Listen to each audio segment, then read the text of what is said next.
پیارے دوستو، آج کی اس ویڈیو میں ہم آپ کو بتائیں گے کہ حضرت علی رضی اللہ تعالیٰ عنہ کی تلوار ذوالفقار کب اور کہاں اور کیسے اور کیوں نازل ہوئی۔ جی ہاں دوستو، اتہاس کی سب سے طاقتور تلوار ذوالفقار کے بارے میں، کہ جس کے بارے میں کہا جاتا تھا کہ دنیا میں اب تک کوئی ایسی ڈھال نہیں بنی جو ذوالفقار کے وار کا سامنا کر سکے۔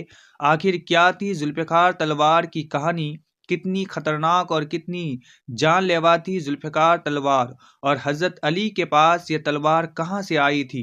دوستو، حضرت علی کی بہادری اور ان کی شجاعت کے بارے میں تو مسلمان کا ہر ایک بچہ جانتا ہے کہ حضرت علی رضی اللہ تعالی عنہ ایک بہترین جنگجو ہونے کے ساتھ ساتھ ایک شاندار تلوار باز بھی تھے۔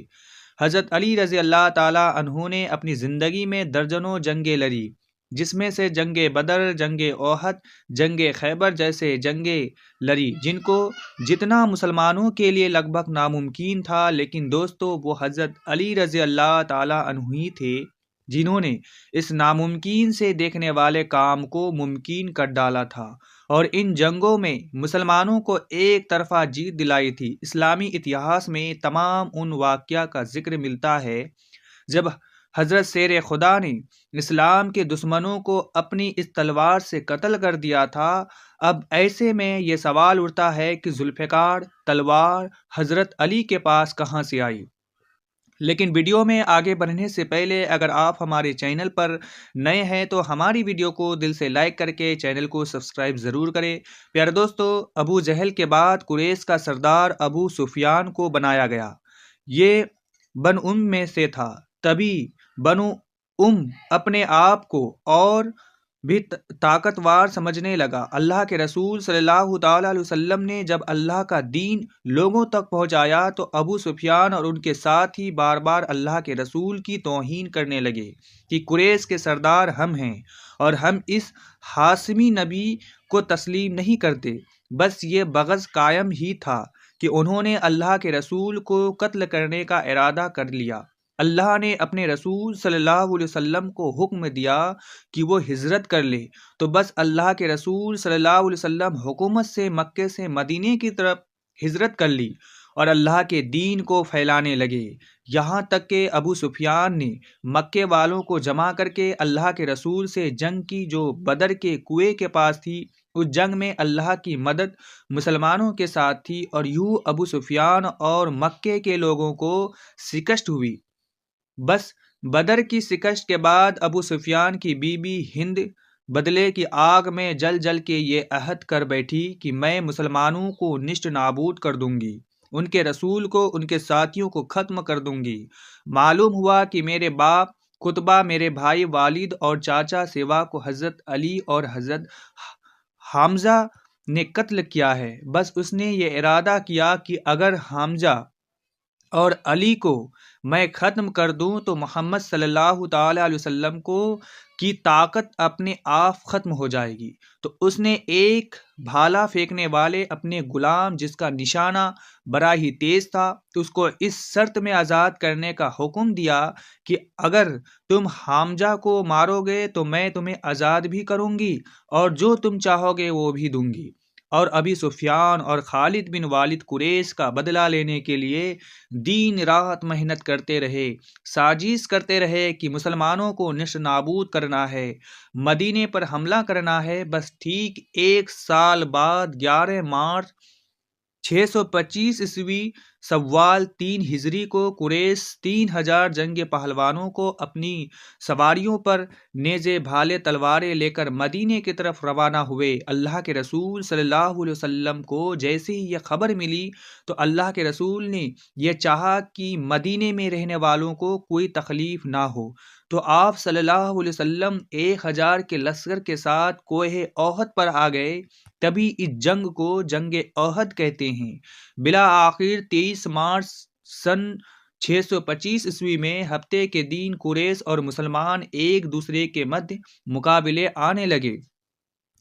اللہ کے رسول صلی اللہ علیہ وسلم تمام کو پہاڑ کے چاروں طرف اپنی اپنی جنگ وہ سنبھالنے کے لیے حکم فرما ہی رہے تھے کہ اتنی ہی دیر میں ادریس قبیلے کا سردار عبداللہ ابن اب بھی اپنے 300 ساتھیوں کو لے کر مدینے واپس چلا گیا اور یوں ہی مسلمانوں کی فوج کی تعداد 700 رہ گئی۔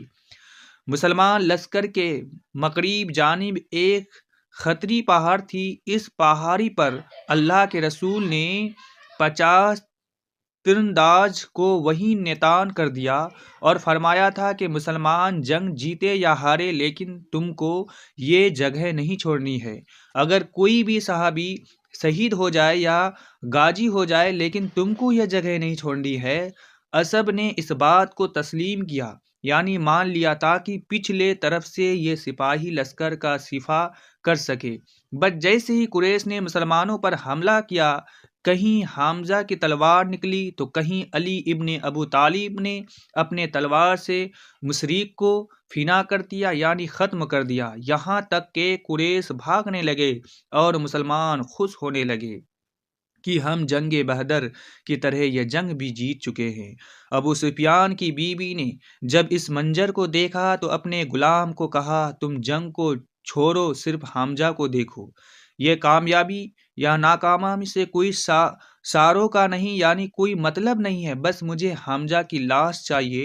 اتنی دیر میں وہاں جو اسب جن کو اللہ کے رسول نے اپنی جگہ چھوڑنے سے انکار کیا تھا، انہوں نے دیکھا کہ مسلمان تو جنگ جیت چکے ہیں، اب مال غنیمت ملے گا، چلو ایسا نہ ہو کہ سب کو مال غنیمت مل جائے اور ہم یہیں رہ جائیں۔ بس انہوں نے اپنی جگہ چھوڑ کر مال غنیمت کی طرف بڑھنا شروع کر دیا۔ جیسے ہی پچھلی طرح سے ذرہ خالی ہوا تو قریش کے ایک دستے کے سالار خالد بن ولید نے پچھلے طرف سے حملے کرنے کا ارادہ کیا، اور جیسے ہی وہ اپنے فوج کو لے کر پچھلے طرف سے آیا تو آگے سے قریش اور پیچھے سے بھی قریش، بیچ میں مسلمان، کبھی پچھلے کوپکار سے لڑتے کبھی اگلے والے کوپکار سے لڑتے، اور اتنے میں وہ جو تیر انداز کا جناب حمزہ کا نشانہ لے رہا تھا، اس نے جناب حمزہ کو نیزہ دے مارا۔ بس جناب حمزہ کا زمین پر گرنا تھا، جیسے کوئی شیر زمین پر گر گیا ہو۔ مسلمانوں میں بابلا بابلا کی صدائے عام ہو گئی اور خفا خوشی سے جھومنے لگے۔ کہیں سے آواز آئی کہ حمزہ شہید ہو گئے ہیں تو مسلمانوں نے بھاگنا شروع کر دیا۔ اتنی دیر میں کسی نے اللہ کے رسول صلی اللہ تعالی علیہ وسلم کے چہرے مبارک کا نشانہ لیا اور آپ صلی اللہ علیہ وسلم کے چہرے مبارک پر کسی شیطان کا پتھر آ لگا۔ بس اللہ کے رسول صلی اللہ علیہ وسلم کے چہرے پر پتھر لگنا تھا کہ اللہ کے رسول صلی اللہ علیہ وسلم کے دانت شہید ہو گئے۔ آپ جیسے ہی بے ہوشی کے عالم میں زمین پر گرنے لگے کہ اتنے دیر میں کسی شیطان نے یہ کہا کہ اللہ کے رسول صلی اللہ تعالی علیہ وسلم شہید ہو گئے ہیں۔ بس یہ سننا تھا۔ اب مسلمانوں میں کوہرام مچ گیا۔ مسلمان بھاگنے لگے کہ جب اللہ کے رسول ہی شہید ہو گئے تو ہم کیسے لڑے۔ یہ خبر جیسے ہی حضرت علی رضی اللہ تعالی عنہ کے کانوں پر پڑی تو حضرت علی رضی اللہ تعالی عنہ کانوں پر پڑی۔ حضرت علی شیر کے طرف کوفہ کے لشکر کی چیر کر اللہ کے رسول صلی اللہ علیہ وسلم کے پاس آئے۔ جیسے ہی آپ نے اللہ کے رسول کے چہرے پر خون دیکھا تو آپ نے اپنی تلوار سے پہاڑ پر ضرب ماری تو پہاڑ ایک جگہ سے ٹوٹ گیا۔ حضرت علی رضی اللہ تعالی عنہ نے اللہ کے رسول صلی اللہ علیہ وسلم کو اس کھدے ہوئے پہاڑ کی جگہ پر بیٹھایا اور ایک حضرت علی رضی اللہ تعالی عنہ سے مقابلہ کرنے لگے۔ بس ایک طرف حضرت علی کی تلوار تھی، حضرت علی کی طاقت تھی، اور دوسری طرف قریش کے سارے بہادر۔ بس کسی کا سر، کسی کا پاؤں، کسی کے ہاتھ زمین پر گرتے رہے اور کفر میں کوہرام برپا ہو گیا۔ کوئی اللہ کے رسول کے قریب نہیں آ سکتا۔ حضرت علی رضی اللہ تعالی عنہ کے رسول صلی اللہ علیہ وسلم حفاظت کر رہے کہ اتنے دیر میں حضرت علی رضی اللہ تعالی عنہ تلوار ٹوٹ گئی۔ بس تلوار کا ٹوٹنا تھا۔ حضرت علی رضی اللہ تعالی عنہ نے اللہ کے رسول صلی اللہ علیہ وسلم کے چہرے کو دیکھا۔ اللہ کے رسول نبی کریم صلی اللہ علیہ وسلم نے فرمایا، علی تو جس کے نبی کی حفاظت کر رہا ہے، آج وہی تمہیں اس ٹوٹی ہوئی تلوار کے بدلے تلوار دے۔ بس اتنا سننا تھا کہ اتنے دیر میں حضرت جبرائیل علیہ السلام لا فت الا علی لا فیض اللہ ذوالفقار کہتے ہوئے آسمان سے ذوالفقار کی لے آئے۔ بس جیسے ہی اس تلوار کو حضرت علی رضی اللہ تعالیٰ عنہ نے ہاتھ میں تھاما، کوئی ٹھہر نہ سکا، سب بھاگنے لگے۔ اب ابو سفیان نے کہا جاؤ ورنہ سب کے سب مارے جاؤ گے۔ اللہ کے شیر نے اللہ کے رسول صلی اللہ علیہ وسلم کی اس طرح سے حفاظت کی ہے۔